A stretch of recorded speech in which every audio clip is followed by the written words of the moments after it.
But this personal income number should be important. It comes out as plus 0.5, greater than an expected plus 0.3. The personal spending number comes out a little better than expected as well, plus 0.3 instead of the expected plus 0.2. The other numbers, real personal spending, steady, was expected steady. PCE deflator month over month, plus 0.3, was expected plus 0.3. The reason I think income is a little more important than any other numbers might be today, because we want to believe that the Fed is perfectly willing to sit on their hands and maybe even ease if the need comes because of these trade wars.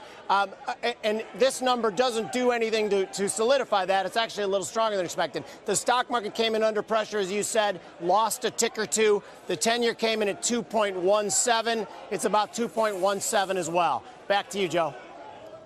Jim, thank you. Joining us now to dig into the numbers, CNBC Steve Leisman and Rick Santelli. All right. Wow, we think this is okay that you're sitting right next to each other? They've been conspiring. Perfectly fine.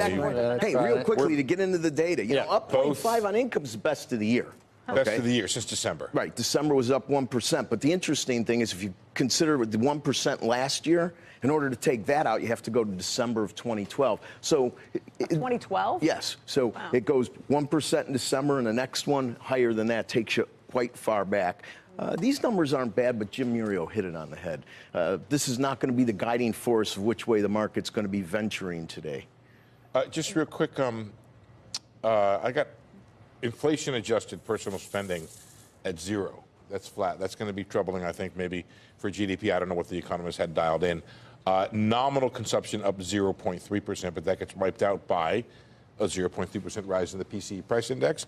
And Rick, you haven't asked, but I'm sure you want to know the year over year is 1.5% on the headline PCE, and this is the one the Fed uses. The core is 1.6. That's up from 1.5. So a little bit of inflation in there. Becky, you have an intro you were going to read there about me. Do you want to read it, or do you want me to? What do you want to do? No, Steve, you've also got some new numbers on the consumer beyond just today's economic data. And what would those numbers be? So it's Americans' views on sort of, was it James Brown, living in America? Living in America. What's it like 2 years later after President Trump? Guys, don't do the tariff one. That's not the first one I want to do. I want to look at, that's the one. Well done, guys. So 52% say the job market is better than it was 2 years ago. 39%, that's a plurality, say the housing market's better. America's standing in the world, however, 47% say it's worse. And the U.S. healthcare system, 45% say it's worse. So there's the good and the bad of views about changes over the past 2 years. Now, check this out. This doesn't happen all the time. Something runs flat. I think it's Peter Hart, famous pollster, said, polling's not interesting until it is. People's expectations saying their wages were going to rise the next year ran at 40%, and then it just popped up. Now, why? We don't get too excited about that because it's 1 quarter's tracking. If this stays up, this goes back. You have to go back to get numbers like this before the recession. So we've been doing this survey. We just happened to do one in 2007. So we have one track on what the world looked like or felt like to America before the recession. 56% thought their wages were going to go up. This is getting up and close to the pre-recession highs or the pre-recession type numbers where most people think in the next year their wages are going to go up. And I want to share with you one other piece of data, Becky, which is people's views on tariffs. 40% when we ask about the Chinese tariffs disapprove, 28% favor it, 32% say they don't know. So minds out there remain to be molded on this issue. Take a look by party. 53% of the GOP support it.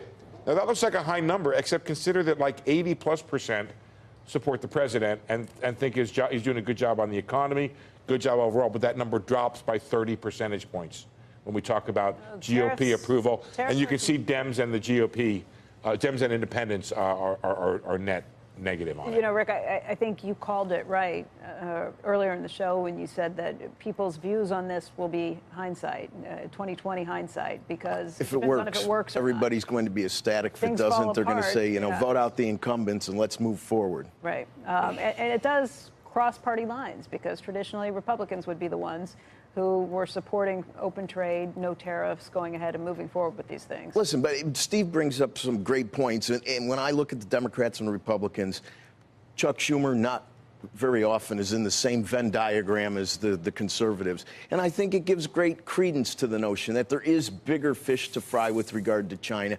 And I'm glad, because I know it's very difficult for Chuck Schumer to break ranks. But on this issue, I think it's quite important. And it definitely demonstrates not only his commitment to issues like currency manipulator, but it also dovetails in what the Commerce Department, the Treasury Department are working on to create a better model for trying to assess if there's currency manipulation occurring.